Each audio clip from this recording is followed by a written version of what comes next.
मनोमेवाचि प्रतिष्ठितम्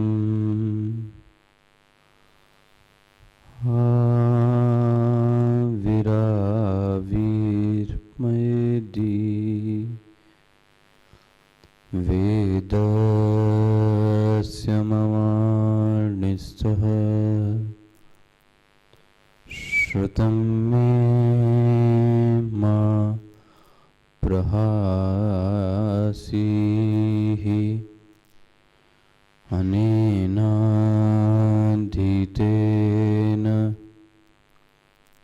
अहोरात्रान् सन्दधामि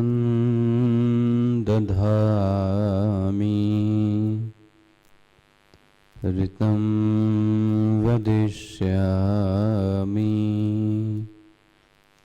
सत्यं वदिष्यामि तन्मामवतु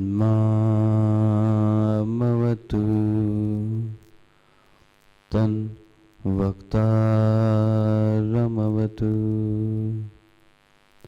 अवतु माम् अवतु वक्तारम्। ओम शांतिः शांतिः शांतिः।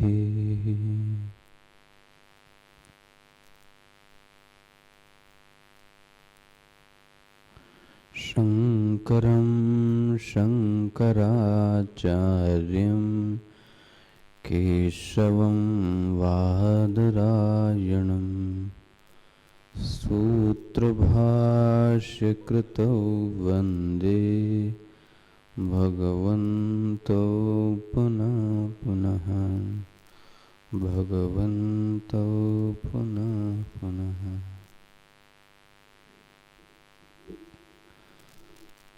नमः श्री शंकरानंद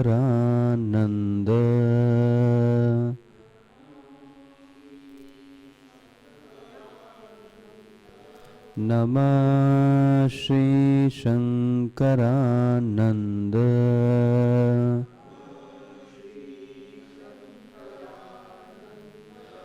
गुरुपादाम्बुजन्मने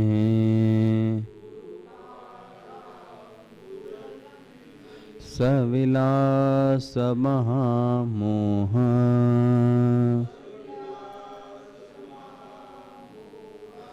ग्राहग्रासैककर्मणे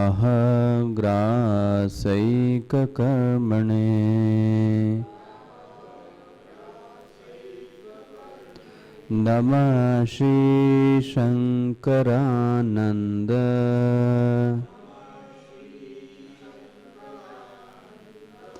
गुरुपादाम्बुजन्मने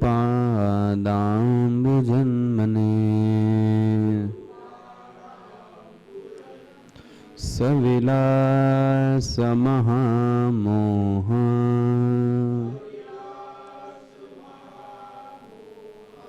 ग्राहग्रासैककर्मणे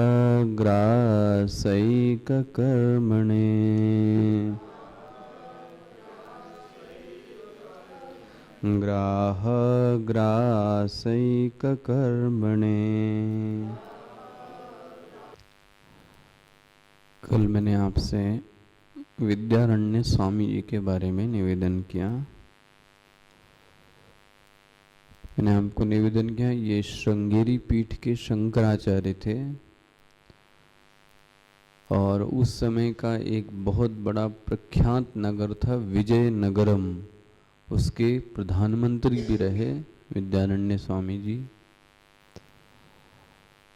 इनकी जो रचनाएं मैंने आपको बताई थी, उनके जो भाषा है वो थोड़ा क्लिष्ट जरूर है, लेकिन भाषा में इतनी सशक्तता है कि एक ही श्लोक में वो पूरा का पूरा वेदांत कहने में सक्षम है। जैसे कि मैंने आपको कल पहला श्लोक दृग दृश्य विवेक का बताया था। पंचदशी को मैंने आपको बोला था, इसको बोलते हैं प्रकरण ग्रंथ, है ना। प्रकरण ग्रंथ की आवश्यकता क्यों पड़ी, है ना? क्यों पढ़ने की जरूरत है प्रकरण ग्रंथ? तो ये भी मैंने कल आपसे निवेदन किया, जो मेन शास्त्र है उसको पढ़ने के लिए, उसकी शब्दावली को जानने के लिए हमें पहले किसकी जरूरत पड़ती है? प्रकरण ग्रंथ। जिसने जितना प्रकरण ग्रंथ का अच्छा अध्ययन किया हो वो उतना ही अच्छा, हाँ, वेदांत शास्त्र को पढ़ सकता है। यह जो पंचदशी मैंने आपको बताई थी, यह प्रौढ़ प्रकरण ग्रंथों में आता है, मैच्योर। जैसे मैंने आपको बोला था, दीर्घदृश्य विवेक, पंचदशी विवेक चूड़ामणि, अद्वैत मकरंद, है ना, चित्त सुखी इससे भी ऊपर है, चित्त सुखी, खंडन खाद्य, भामतीकार, ये इससे भी टफ है। तो यह ग्रंथ ऐसा कह सकते हैं सामान्य साधकों के लिए नहीं है, क्योंकि इसको समझाना और समझ पाना दोनों ही थोड़ा कठिन है। अगर कोशिश की जाए तो हो सकता है, लेकिन थोड़ा आसान नहीं है। कल मैंने आपसे निवेदन किया, इसमें 15 अध्याय हैं, पंचदशी, है ना, 15 अध्याय हैं। तो 5 का एक गुच्छा है, उसको क्या बोल दिया? प्रत्यक तत्व विवेक। 5 का जो गुच्छा है उसको बोल दिया है दीप प्रकरण, विवेक प्रकरण, दीप प्रकरण, और तीसरा प्रकरण था आनंद प्रकरण। तो जो हम और आप समझेंगे वो समझेंगे प्रत्यक तत्व विवेक प्रकरण। ये बार बार आपने शास्त्रों में सुना होगा कि जो व्यक्ति को सबसे ज्यादा दुख देने वाली चीज है वो क्या है? वो है, बोले, उसके कर्म। देखो, अविद्या से किसी को कोई दिक्कत नहीं है कुछ दिक्कत? इच्छा से भी कोई दिक्कत नहीं है, लेकिन दिक्कत किस चीज से है? कर्म से। पकड़ में आ रहा है ना? जो साधक के कर्म हैं वही उसको सुखी करते हैं और वही उसको दुखी करते हैं। तो एक दृष्टि से देखा जाए तो डायरेक्ट जो सुख और दुख का लेना देना है, हाँ जी, वो किससे है? वो बोले कर्म से है। फिर मैंने आपको इसका एक सीक्वेंस बताया था, व्यक्ति कर्म क्यों करता है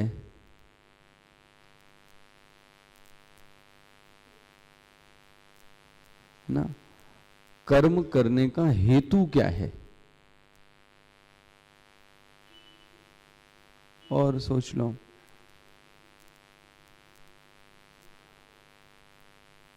व्यक्ति के अंदर जब तक कामना न हो तब तक वो कर्म का संपादन नहीं करेगा, है ये नहीं?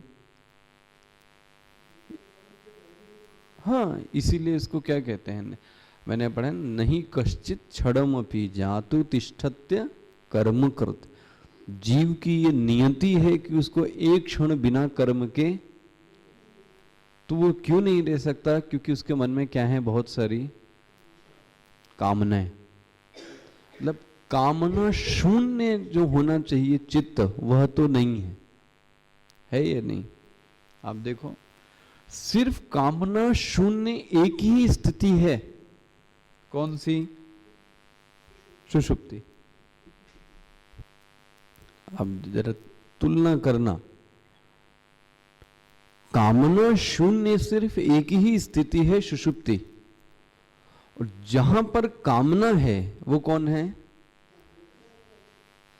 अगर मैं आपसे ये निवेदन करूं कि बिना कामना के सुख हो सकता है, तो आज का पढ़ा लिखा व्यक्ति कहेगा आप इम्प्रैक्टिकल आदमी है। नहीं कहेगा? मैं आपसे ये निवेदन करूं कि बिना कामना के सुख हो सकता है, तो आप मानोगे? वो छोड़ दो, तो वेदांत बोलता है, तो वेदांत ने समझाया। लेकिन अगर जनरल किसी व्यक्ति से बोलो कि बिना किसी इच्छा के, बिना किसी कामना के भी सुख है, तो व्यक्ति कहेगा ना, बिना इच्छा के, बिना कामना के सुख तो हो ही नहीं सकता। अच्छा जी, जो तुम्हारी सुषुप्ति अवस्था है उसकी क्या स्थिति है? बोले कामना शून्य है। तो तुम मुझे ये बताओ, तुम जागृत में ज्यादा सुखी हो कि सुषुप्ति में? है ना? क्यों सुखी हो सुषुप्ति में? देखा? और इसलिए वहां पे क्या है? इसलिए क्या है वहां पर? सुख है। जरा क्रम जोड़ना, इस पर विचार करना चाहिए। हमें सुख ही तो चाहिए। ये किसने कहा कि कामना का सुख चाहिए? हमारी बीमारी तो ये है कि हम दुख में पड़े हुए हैं, तो हमें आनंद चाहिए, हमें सुख चाहिए। ठीक है, हम उस सुख के लिए जिस डोर को पकड़ते हैं वो डोर का नाम है कामना। और आप जरा करके देख लो, जिसने कामना की डोर पकड़ी, हाँ जी, वह जागृत और स्वप्न में दुखी है और सुषुप्ति में सुखी है।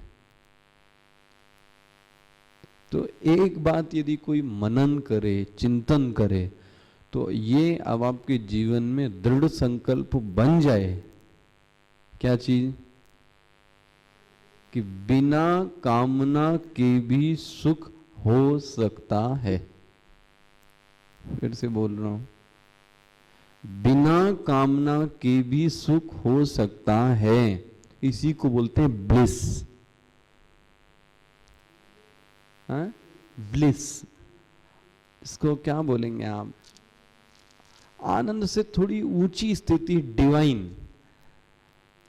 ये कोई अध्यात्म के अलावा ये स्थिति कहीं पे नहीं आएगी, याद रखना।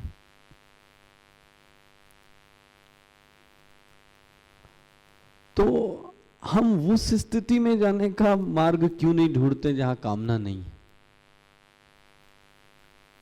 क्योंकि आनंद ही तो चाहिए। तो ऐसी स्थिति जागृत में भी क्यों ना कर ली जाए कि जहां पर हमारा चित्त कैसा शून्य हो? कामना शून्य हो। बोले फिर रहेंगे कैसे?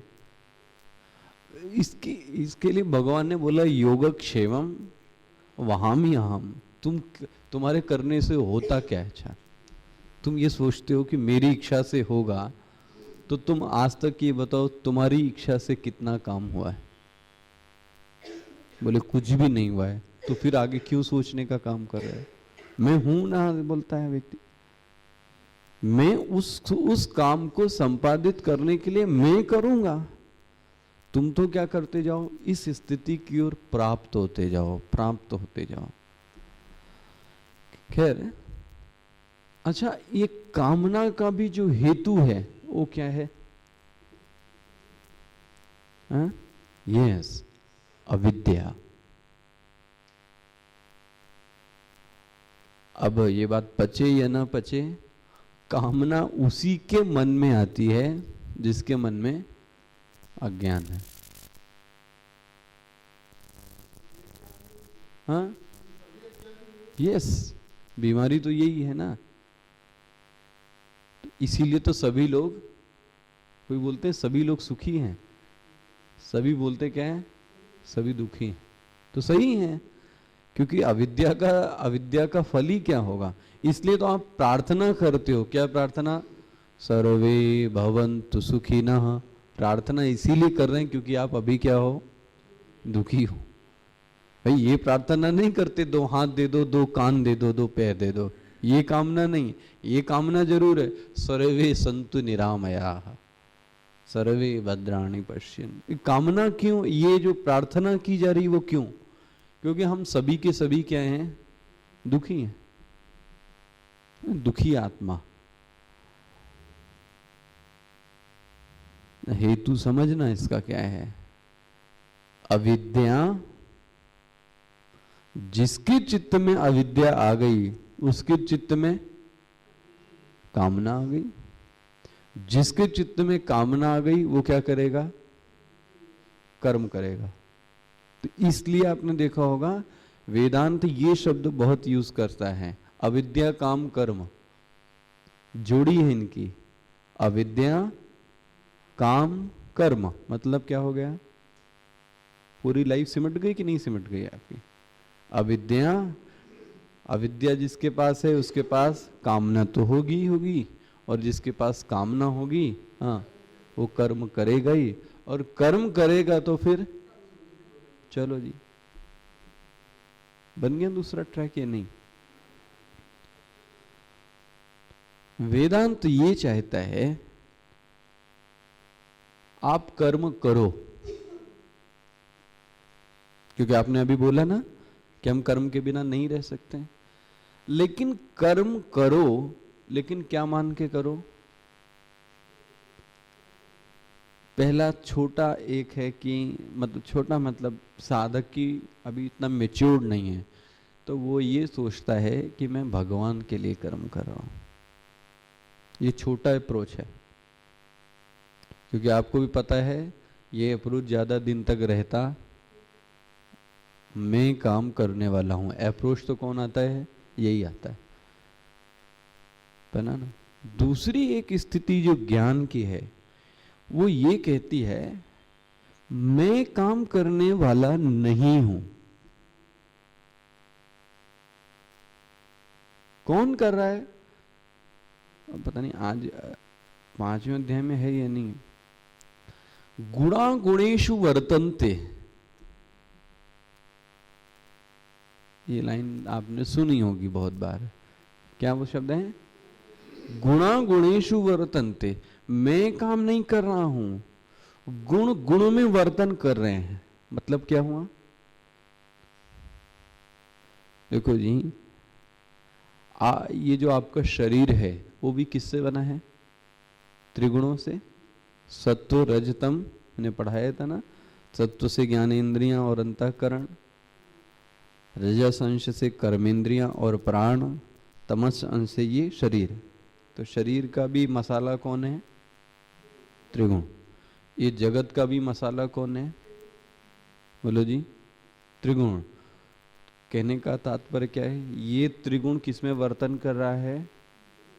गुणा गुणेषु वर्तन्ते, मैं इसमें कुछ भी मेरा कोई लेना देना नहीं। ये किसका है? ज्ञान का पक्ष है। मैं करने वाला नहीं हूं। करने वाला कौन है? ये शरीर। और कहां पे वर्तन कर रहा है? इस जगत में। मैं कुछ भी करने वाला नहीं हूं। देखो जी, तो काम भी हो गया, हाँ, सांप भी मर गई, और देखो जी किसी दिन मैं भी गीता की क्लास में कह रहा था,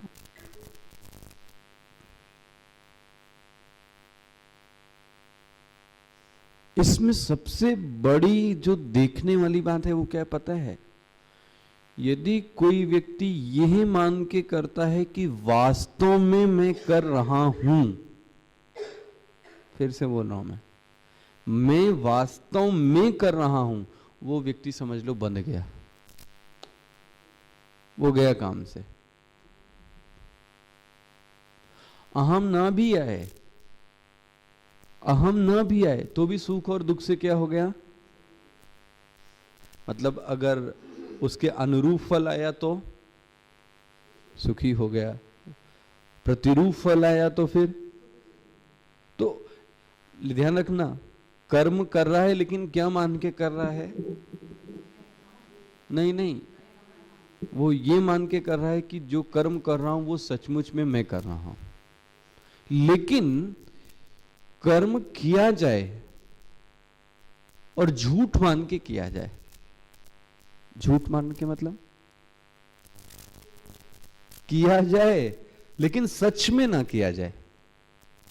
फिर से इस एस्पेक्ट को जरा समझना, कर्म किया जाए लेकिन सत्य मान के ना किया जाए, और किया भी जाए। बोले आप कहना क्या चाहते हो? मैंने आपको उस दिन भी दृष्टांत दिया, एक माँ है ना, उसकी एक लड़की है और उस लड़की की जो गुड़िया है वो टूट गई।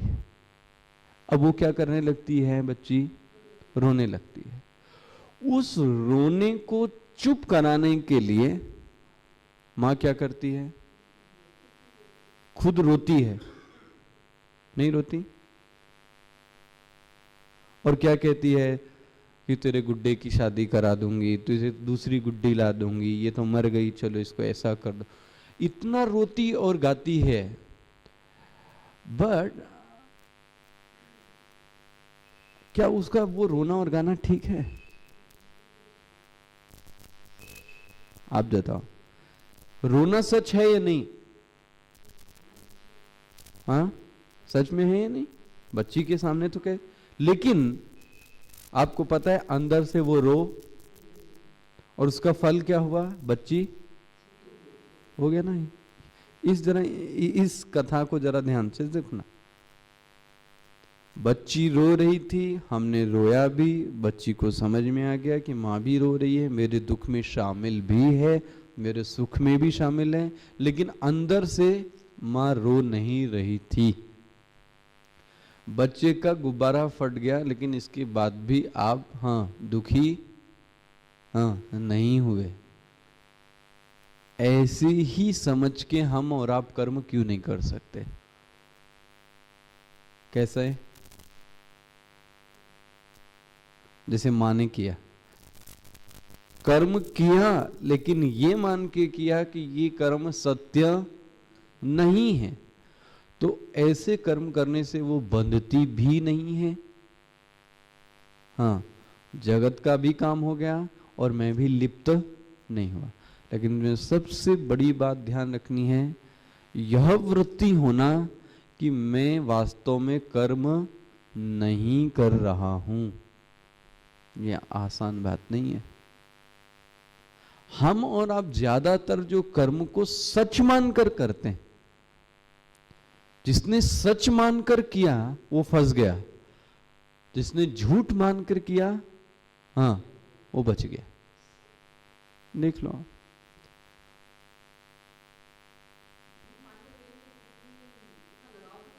तो जब बच्ची रोती है तो आपका लगाव होता है कि नहीं बच्ची से? उस दृष्टांत को ही आप पकड़ो जरा। आप 100% रोते हो कि नहीं? बच्ची चुप होती है कि नहीं होती? वो कैसे होता है?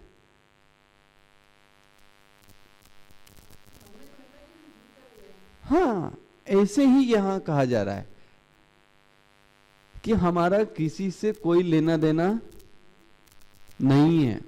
ये तो ऊपरी क्या है? व्यवहार को चलाने के लिए मुझे ये सब करना पड़ रहा है। भाई मैं आपको कई बार इसका दृष्टांत दिया, आप इस झूठ व्यवहार को कितना निभाते हो मैं बताता हूं। जहां नहीं चाहिए वहां करते हैं। एग्जाम्पल, जब मैंने आपको कई बार बोला किसी पार्टी में आप जाते हो तो आप झूठ मूठ में बोलते हो कि नहीं बोलते हो? अरे हमें आपकी बहुत याद आ रही थी। वहां झूठ बोलते हैं कि नहीं? अच्छा बताओ। अच्छा, वो व्यक्ति क्या हो गया? अरे रे रे रे रे, ये मेरे को मिस कर रहे थे, आप आएंगे तब खाना खाएंगे। मन तो करता है ये जाए जल्दी से, मैं इधर से खाना खाऊं। उस समय जो 10 मिनट का हमारा व्यवहार है उस पार्टी में, वो है या नहीं? और हमें पता है कि ये जो व्यवहार मैं कर रहा हूं ये अंदर से, लेकिन इसके बाद भी ये व्यवहार।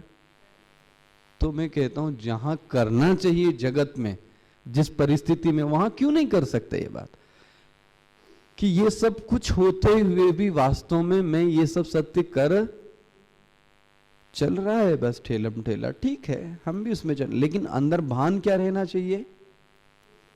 ये सत्य नहीं है। मैं इसलिए कह रहा हूं कि इस चीज को हम अपने दैनिक जीवन में ला चुके हैं और हम अपनी समस्या का अंत भी इसी से कई बार करते हैं, लेकिन जीवन की समस्या का अंत नहीं करना चाहते।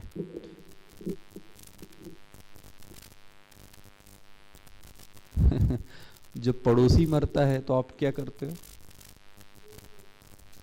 आप क्या उपदेश देते हो वहां जाके? अरे ये तो जगत का नियम है, अब जो चला गया तो क्या रोना, ये उपदेश दे रहे हैं। जरा अपने घर में मर जाए देखो जरा, वहां पे उपदेश दे रहे थे किस बात का? ये तो होता ही है, जगत का नियम है, सबको जाना पड़ता है, चुप हो जाओ, सब चलते हैं। वाह वाह वाह, उपदेश। अच्छा जी, अच्छा अपने घर में हो गया तो ये क्या हो रहा था?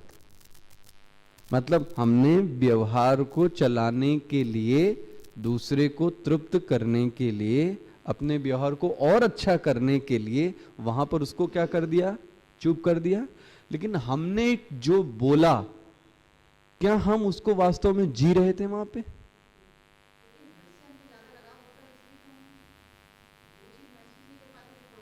यही तो गड़बड़ी, इसलिए तो मैं कह रहा हूं ये लगाओ, यही तो मैं कह रहा हूं तोड़ना है। इसी ममत्व, आधी से ज्यादा हमारे जो दुख का कारण है वो कौन है? ये ममत्व ही, ये चिपकापन। और जहां से चिपके हो वो तुमको कितना चिपकाता है?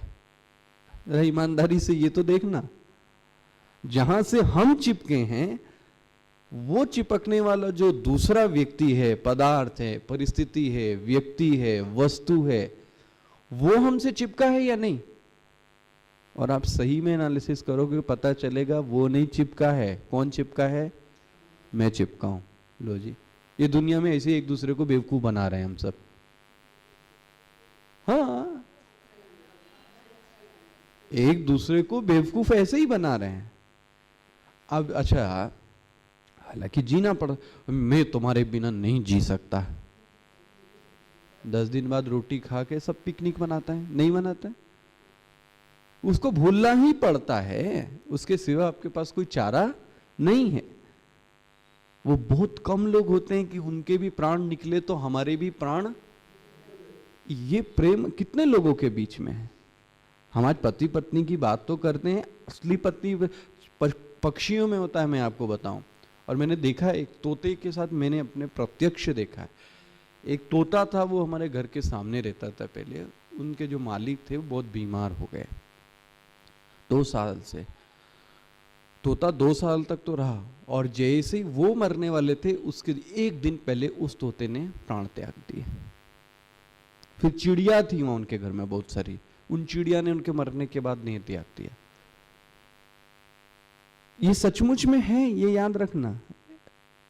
ये हो सकता है दशरथ जी और राम जी के साथ नहीं हुआ था। हाँ ठीक है, लेकिन कोइंसिडेंस को कितनी बार कोइंसिडेंस कहोगी?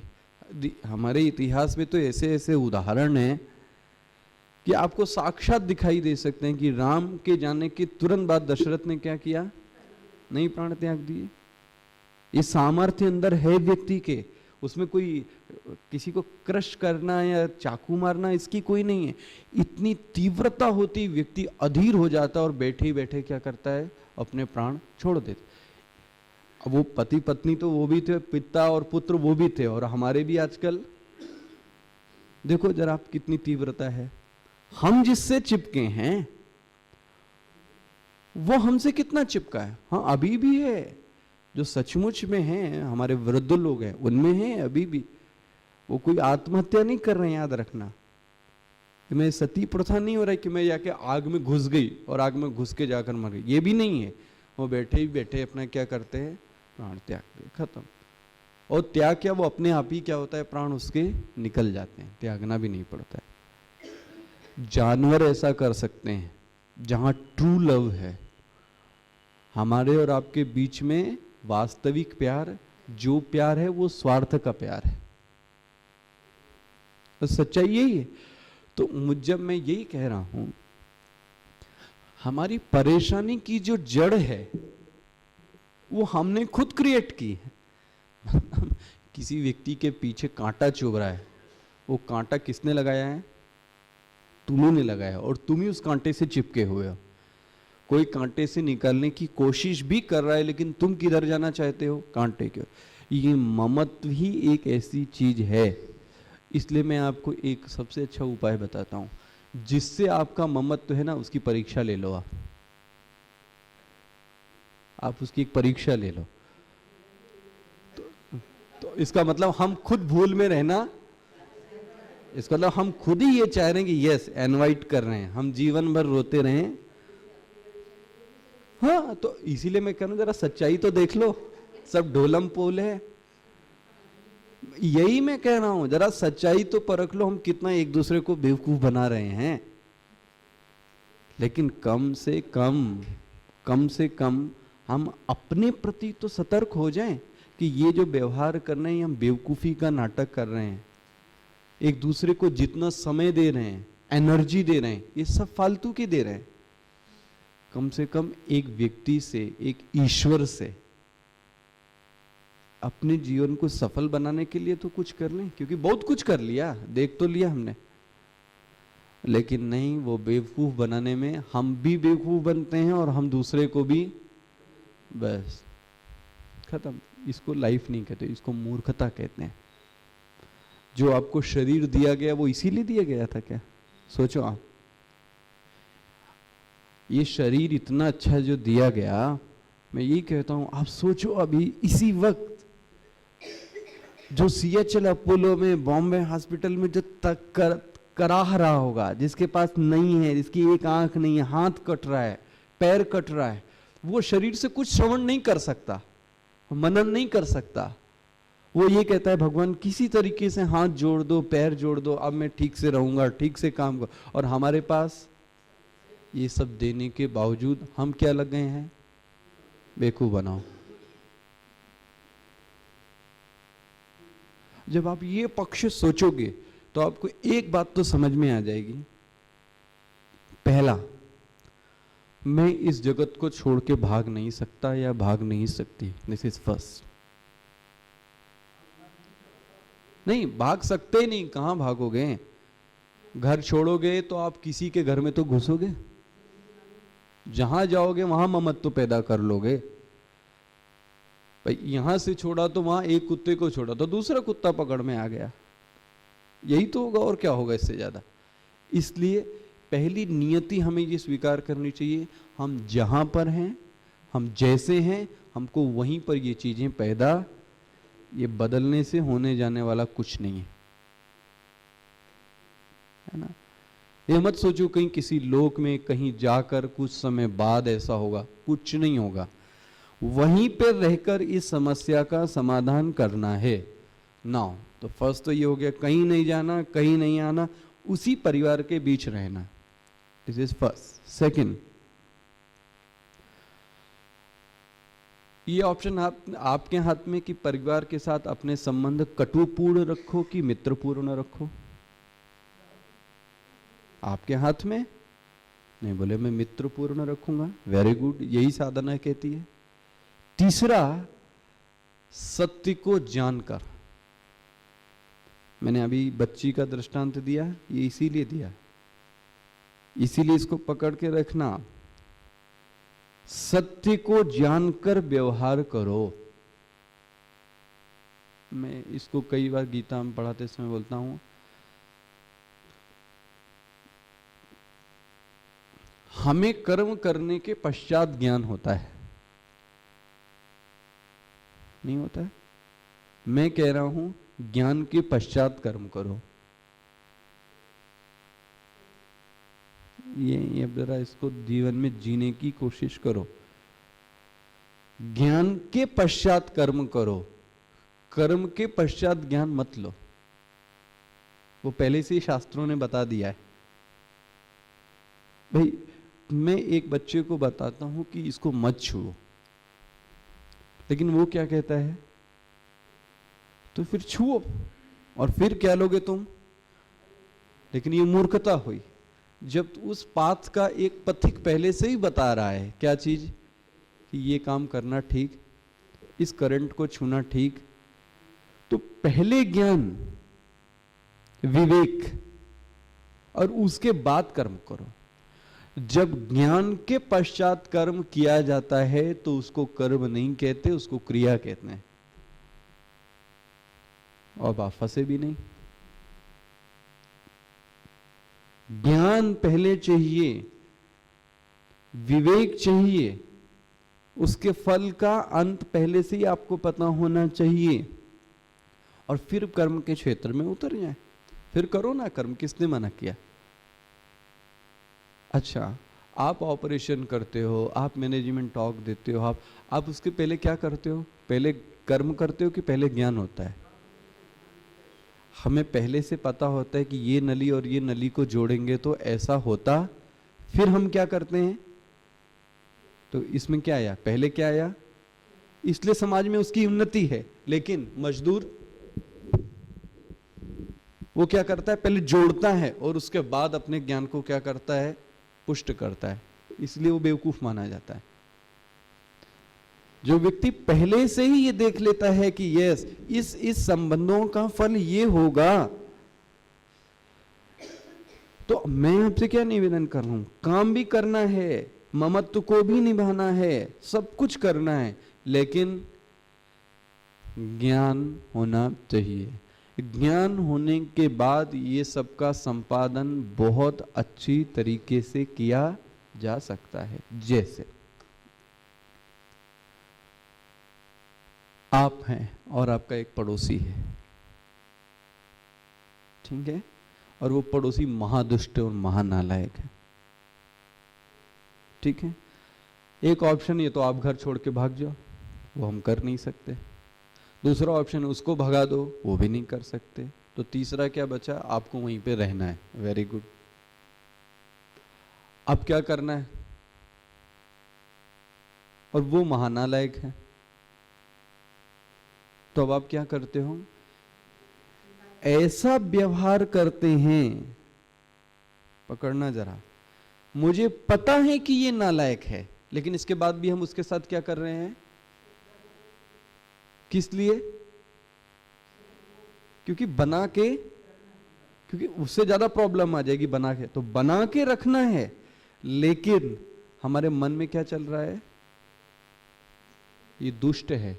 तो ज्ञान पहले हो गया आपको या नहीं हो गया? और उसके बाद आप क्या कर रहे हो? आप करो। और जब ज्ञान पूर्ण व्यवहार होता है तो बहुत अच्छा चलता है। ज्ञान पूर्ण व्यवहार बहुत अच्छा चलता है। और जब बाद में ये ज्ञान होता है तो व्यक्ति वहां से वैराग्य हो जाता है, फिर भाग जाता है, फिर ज्यादा दिन टिकता नहीं है, फिर आपको परेशानी आएगी। पकड़ में आ रही ना बात? तो यह मैं इसलिए समझा रहा हूं, यह जो आपने सुना है अभी, अविद्या और काम और कर्म और ये नियम, इसको बोला आपने श्रवण किया है लेकिन मनन नहीं किया है। जो पंचदशी ग्रंथ है वो स्पेशली मननात्मक ग्रंथ है। कैसा ग्रंथ? इसलिए जिसने श्रवण नहीं किया उसके लिए इसकी कोई वैल्यू नहीं है। मैं आपको बताऊं, वो 2 मिनट में भाग जाएगा, क्योंकि इसमें ऐसे ऐसे तर्क, ऐसी ऐसी युक्तियां, ऐसे ऐसे ज्ञान दिए गए हैं इस पंचदशी, आप सुनते ही दंग रह जाओगे। और छोटी सी युक्ति है बस, कुछ नहीं।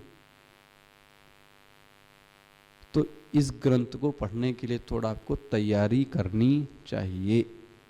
जो पढ़ाया जाए उसको थोड़ा पहले से पढ़कर आना चाहिए। कल देखेंगे। ओम पूर्णमदः पूर्णमिदं पूर्णात् पूर्णमुदच्यते पूर्णस्य पूर्णमादाय पूर्णमेवावशिष्यते। ओम शांति शांति शांति। हरि ओम श्री गुरुभ्यो नमः। हरि ओम।